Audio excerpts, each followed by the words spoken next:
Flip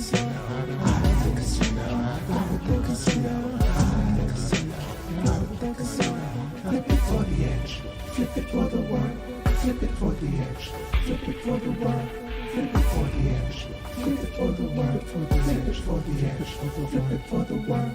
Telltale's got it running downstairs. I'm 7 times from a make room up there. Telltale's running downstairs.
What's happening, everybody? Welcome. 9:16 p.m. Another space show in the works. Starting off in reverse tonight because I feel like yesterday I was waiting a little too long and I missed Mars. Let me know if you can hear me okay and the video's coming through. Looks all right. Steady green machine. What's happening? American Life videos and Shockwave. Y'all are first tonight. And yeah, so to the left of Mars, looking at Mars here on the 8 with the focal reducer, so this is the widest shot. It's looking really tiny, but definitely Mars. And so Mars is really far west from me right now and pretty high up there. It's like 51 degrees-ish. And then to the left of Mars, Uranus, is a little bit lower, and I feel like I could probably try and spot it. I was trying it earlier, but I couldn't, I don't know, I couldn't see it. So I want to start off here with something we could see, and then I'm just going to toy around for the next like 5-10 minutes and see if we can't make out Uranus. What's happening, Richard Garcia and Rastaman Lives? What's happening? Good to see you all. All right, let's get some tunes here. Also, the moon's looking great, so that's going to come up in the next like 10 minutes or so after we spot some Mars and maybe some Uranus.